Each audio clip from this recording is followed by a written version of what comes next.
Obrigado, Kristen. Está no ar a Central do Empreendedor.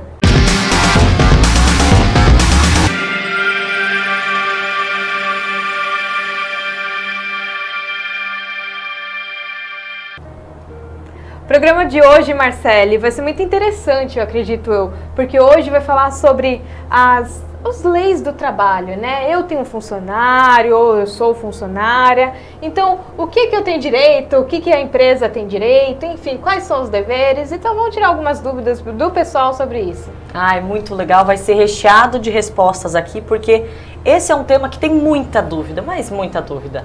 Primeira pergunta, Thaís. O que é a CLT? É aquela carteirinha azul? A CLT, né, é conhecida como CLT porque é a consolidação das leis do trabalho, certo?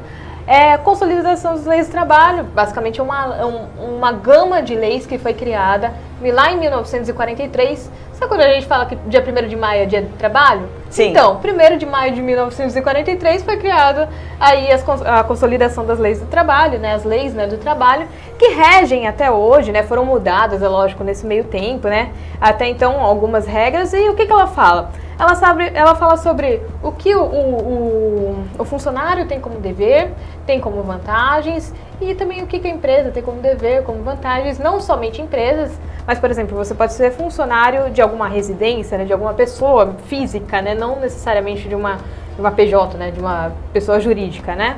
Então, ele vai reger todas essas questões do trabalhador, certo?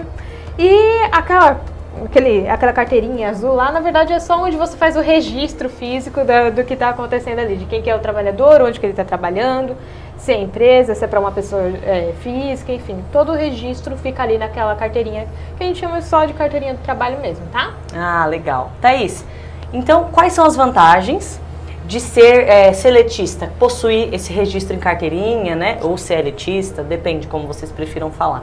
Então, tem muitas vantagens, né? Assim, a gente fala como vantagem, mas é só você garantir que você está dentro da lei, certo? Que o seu empregador está dentro da lei, portanto você tem as suas responsabilidades, lógico, né? Você tem uma carga horária e tudo mais, mas você também tem direitos, certo? Então você sendo registrado, você vai ter direito às suas férias, ao seu 13º salário, certo? Você vai ter direito às folgas, vai ter uma carga horária específica, certo? Então você tem direitos dentro disso. Então é muito importante não trabalhar irregular, né? Não trabalhar por fora, né? É importante você ser registrado, você cobrar de ser registrado e também não querer como eu vou ter o desconto da Previdência, que quem é registrado tem o desconto da Previdência em folha, né? Já vem descontado no Olerite, né? Eu quero dizer, né? A Previdência, tem gente que fala, eu não quero ser registrado para não ter esse desconto. Mas é obrigatório esse desconto, tá? Não é a empresa que escolhe descontar ou não, certo? Até porque é um repasse. A empresa está descontando, mas ela está repassando para a Previdência, para caso um dia você precise. Bom, para tudo, né? Primeiro, para você se aposentar, ou se você precisa de uma licença maternidade, se você precisa de uma licença por saúde mesmo, às vezes você acaba se machucando, a gente nunca sabe o que acontece, precisa de uma licença, e se você não tiver lá o seu INSS pago, você não vai ter como dar entrada naquilo e receber naquele meio tempo, tá? Então, assim, é muito importante que esteja regular, portanto, com o registro na carteira, tá? Então, a CLT, ela fala por aqueles que estão registrados. Então, é importante você ter esse registro na carteira. É um direito do trabalhador, né? E ele precisa cumprir também alguns deveres ao ter o registro na carteira. Sim. Tá certo. Thaís, a partir de quantos anos uma pessoa pode ser registrada na CLT? A partir de quantos anos? Ok. O registro em CLT, né, o registro em carteira, né, ele tem algumas possibilidades, tá?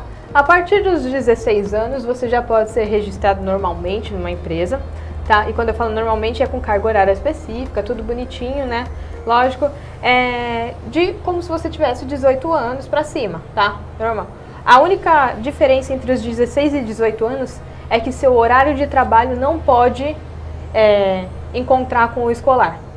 Então, por exemplo, se você estuda de manhã, você não pode ser registrado no horário de manhã, tá? O seu serviço não pode interferir no seu estudo, entendeu? Então, dos 16 aos 18, você pode sim ser registrado em carteira, mas tem esse porém, você não pode interferir no horário de escola, certo?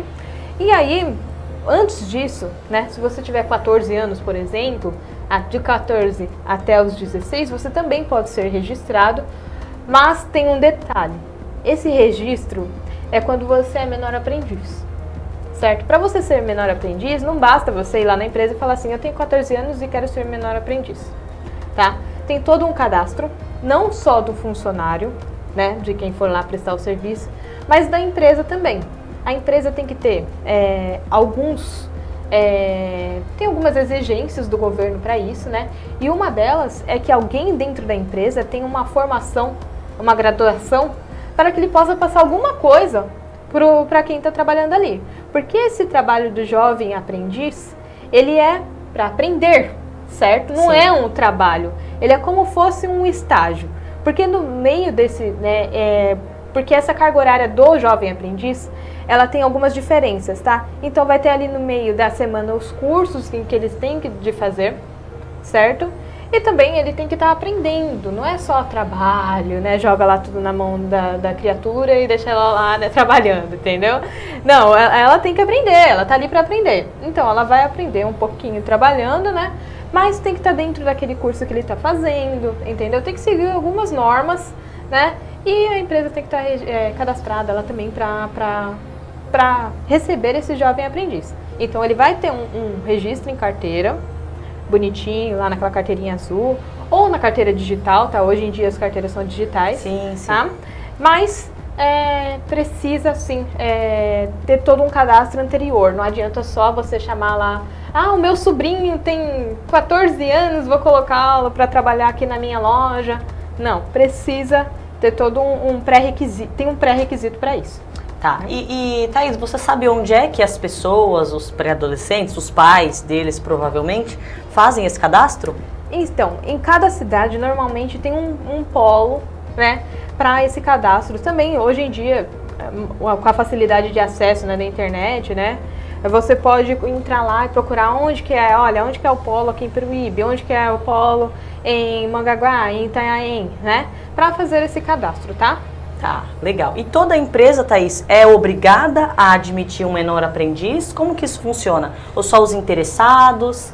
Não são todas as empresas, tá? Mas algumas empresas estão obrigadas, tá? Então, como eu disse, tem os pré-requisitos, então tem a ver com a quantidade de funcionários dentro da empresa, certo? E a quantidade de profissionais graduados dentro da empresa, ok? Então, por mais que tenha muitos funcionários, né, mas não tem alguém para responder pelo aprendiz, né? Alguém com curso superior, Isso, né? Exatamente. Então, se não tem alguém ali para ver o que o aprendiz está fazendo, né, para ensiná-lo, assim, de dizer assim, aí não teria obrigação. Tem algumas empresas que são obrigadas por atingir, né, essa quantidade de funcionários, todos os pré-requisitos, né? Mas tem lá bastante regrinha para você entrar. E aí você seria obrigado. Ah, legal. Thaís, essa pergunta veio da Sônia, lá do Suarão, e é a seguinte: eu posso ser registrada enquanto recebo seguro-desemprego? Então, para o pessoal entender primeiro, como funciona o seguro-desemprego? Muito boa pergunta, muito boa mesmo. Vamos lá, o seguro-desemprego é aquele valor que você vai recebendo. A gente fala que é recebendo do governo, mas é como se fosse uma devolutiva, né? Um direito, afinal, né? Enquanto você é demitido de um emprego, certo?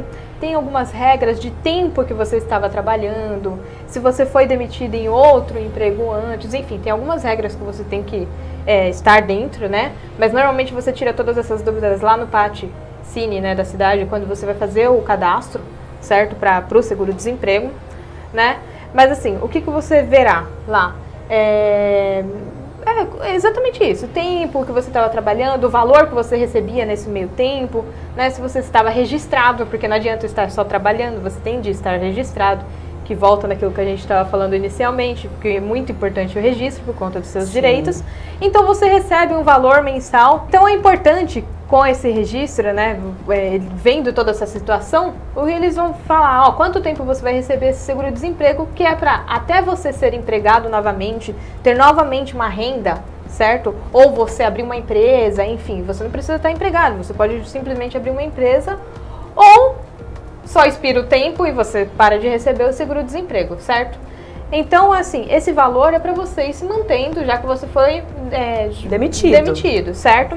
Mas ele é um direito que você tem até o momento que você arranja uma nova renda, certo? Se você foi registrado novamente, não tem problema nenhum. Você será registrado, você deve ser registrado se entrar numa nova empresa, num novo lugar de trabalho, certo? Não tem problema nenhum, mas você deve cancelar o seguro-desemprego. Ele vai ser cancelado praticamente automaticamente, né? Porque eles vão entender, não tem problema nenhum, mas vai cancelar aquilo lá. E aí entra naquelas ilegalidades. Tem gente que fala, espera terminar o seguro-desemprego para ser registrado e tudo mais. Pode isso, né? Só para, né? Não pode.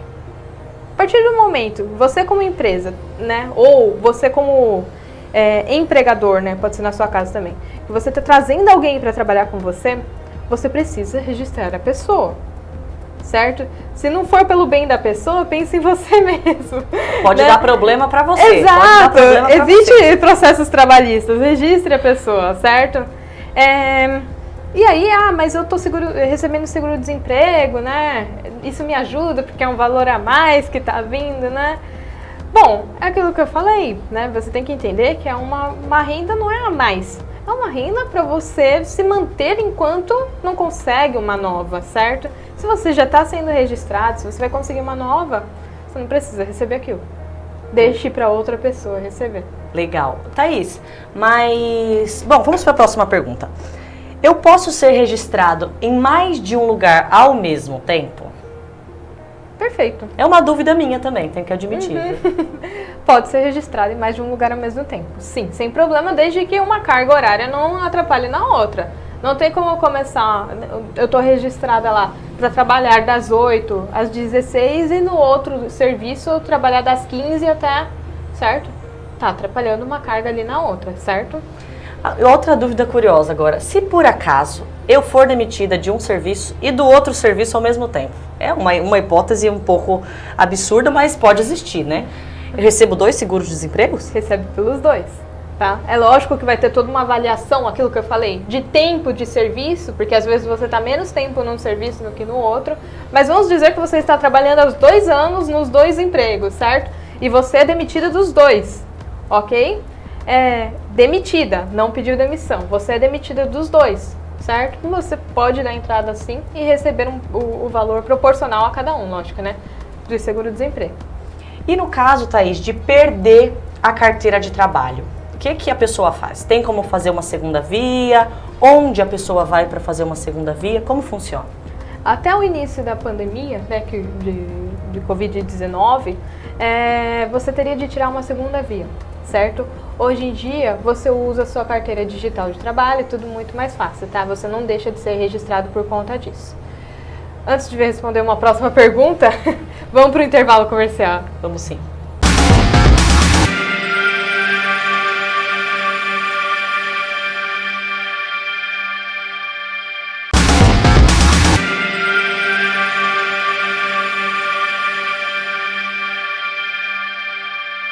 E vamos voltando agora do intervalo, agora com o papo aqui da Central do Empreendedor, que é sobre as leis do trabalho. O que você tem direito, o que você como empresa tem direito, o que você tem como dever, como funcionário, como empresa, ou seja lá o que você for, pode ser uma pessoa física contratando alguém, certo?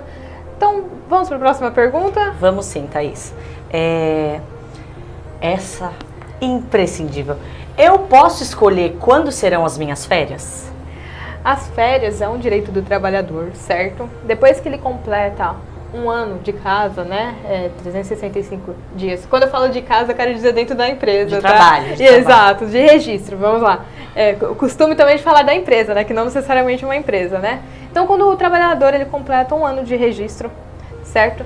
Ele tem mais um tempo ali pra frente, tem mais 11 meses, vamos dizer assim, para sair de férias por 30 dias. Tem as regrinhas que pode ser dividida as férias, pode vender uma parte das férias, não total, tá? no máximo 10 dias, já adianto isso, você não pode vender mais que 10 dias das suas férias de 30 dias. Vender as férias é receber esse valor dos 10 dias. Exato, em vez de você sair lá de folga, né, aproveitar, viajar para Miami, né, não, em vez de fazer isso, você vai lá e recebe o dinheiro e trabalha nesses 10 dias, certo? Mas enfim,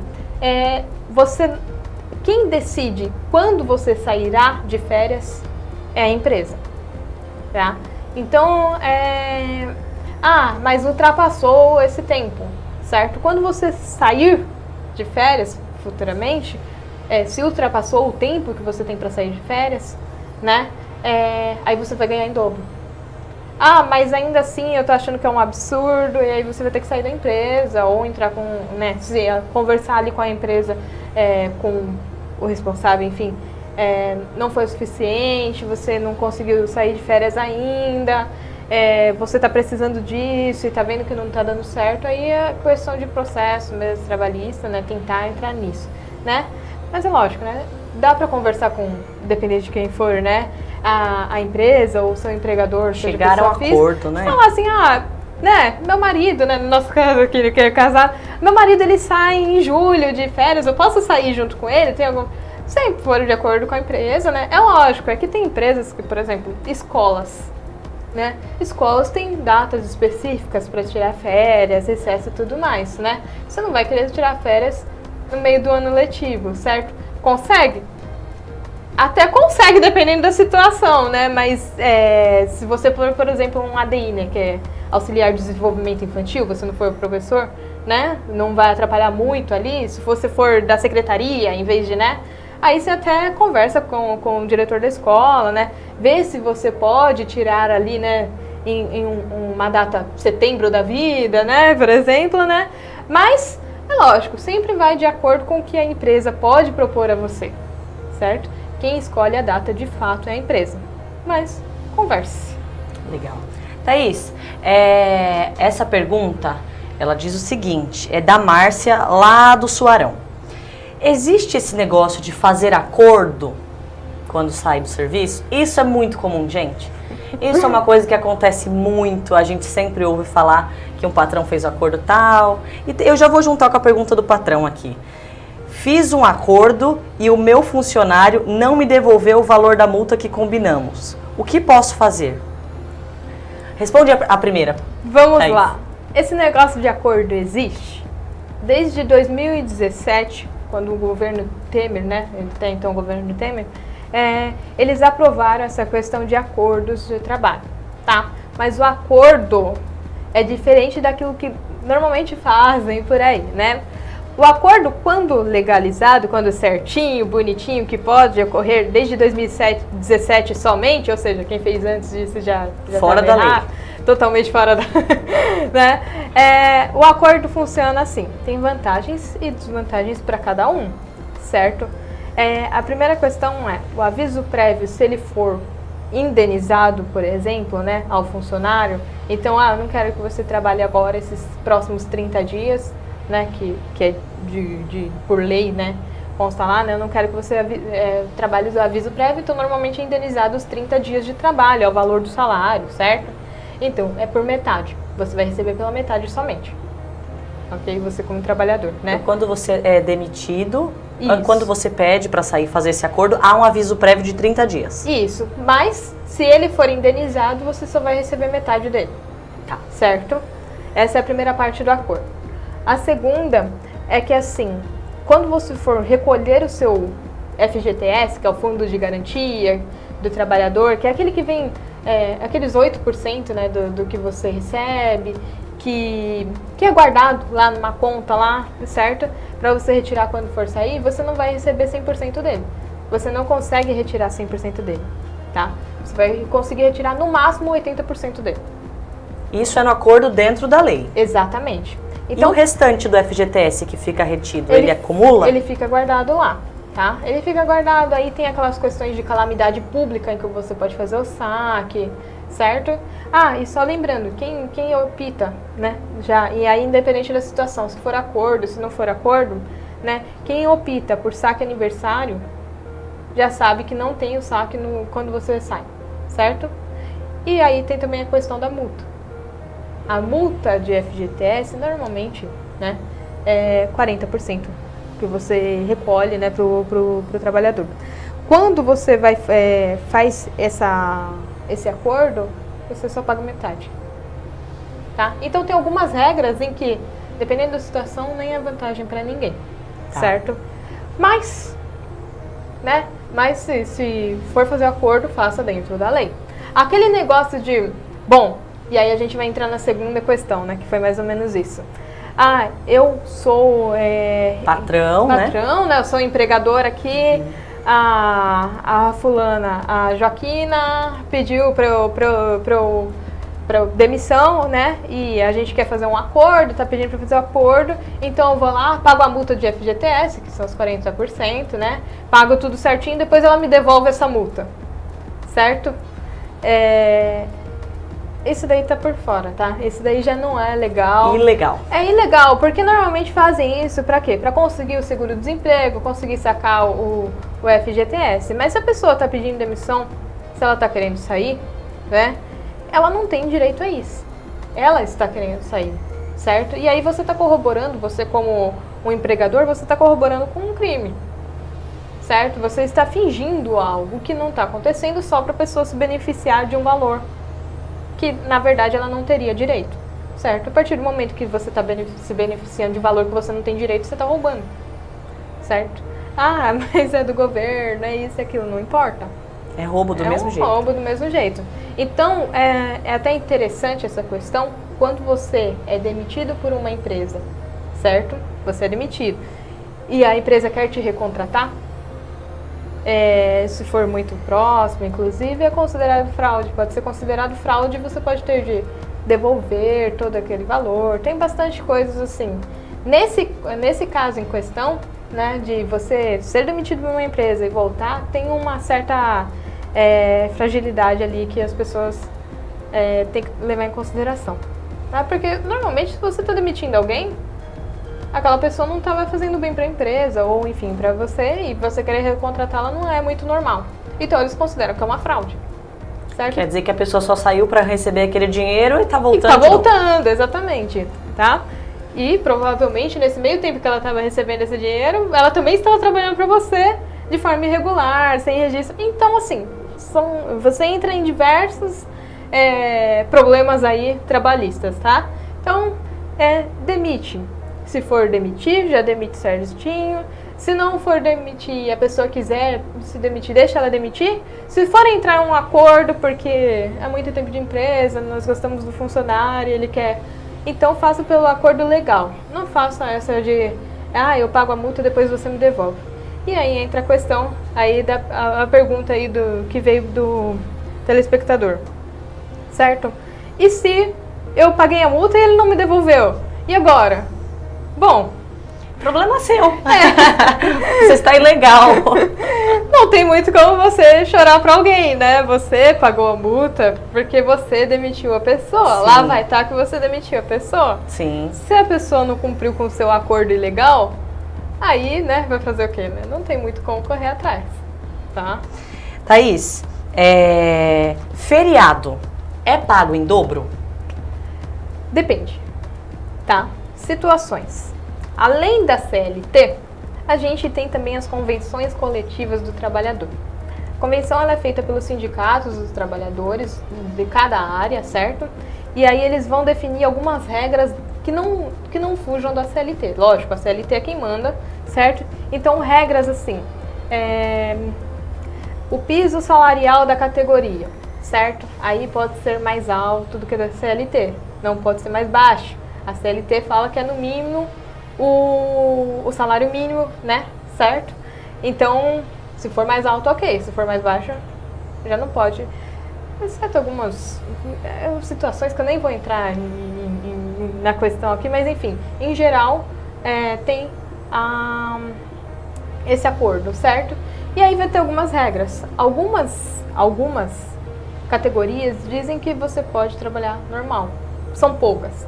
Tá? No feriado e receber normal, você receberá normal. Outras não. E aí também vai depender de escala, ok? Então, por exemplo, eu trabalho 12 por 36. trabalho 12 horas seguidas, faço plantão. Normalmente quem faz isso é em plantão médico, clínicas geriátricas, aquelas empresas que trabalham 24 horas por dia, não podem parar, certo? Então eles têm um plantão de 12 horas trabalhando e descansam 36 horas, certo? Essas pessoas, elas já têm um dia de trabalho, outro de folga, um dia de trabalho, outro de folga. Então, se o seu dia de trabalho caiu no feriado, você não vai receber dobrado.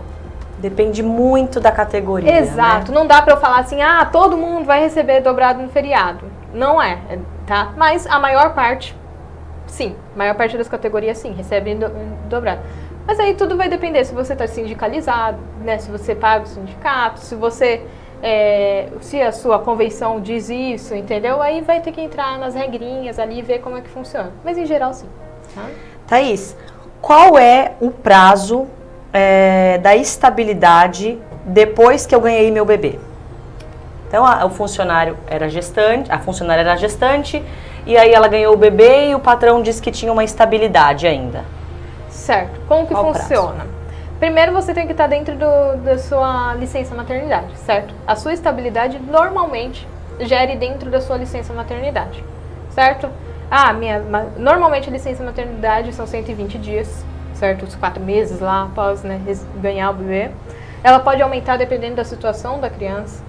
Tem situações em que a mãe tem que dar mais atenção por mais tempo, então o médico vai falar, olha, essa mãe precisa de mais tempo. Não é a mãe que fala assim, nossa, meu filho precisa de mim, tá? O médico, toda mãe acha. Porque toda mãe vai achar, né? Mas o médico vai falar, olha, ela tá precisando porque é uma situação delicada, tal, vai dar mais tempo. Continua recebendo licença maternidade. Então, enquanto licença maternidade, você tem a estabilidade dentro da empresa. Voltou da licença maternidade e o seu patrão quer demitir, né? Se não estiver na convenção coletiva, e a gente volta naquilo lá, naquele acordo coletivo, de que você tem a gestante, a mãe depois que retorna da licença maternidade tem tanto tempo de estabilidade, assim que você retornou, você no máximo tem um aviso prévio de estabilidade, tá? Você pode ser, sim, demitido após o retorno ao serviço, tá? Não tem os 30 dias de estabilidade, a não ser que esteja na convenção coletiva da sua categoria. A estabilidade, só para ficar um pouco mais claro, é quando você não pode ser demitido. Exatamente. Porque você está passando por alguma coisa. A estabilidade dentro da empresa. Bom, vamos finalizar por aqui, senão a gente extrapola aqui o tempo do Lucas. E fica com você, Lucas. Eu falo mais ando.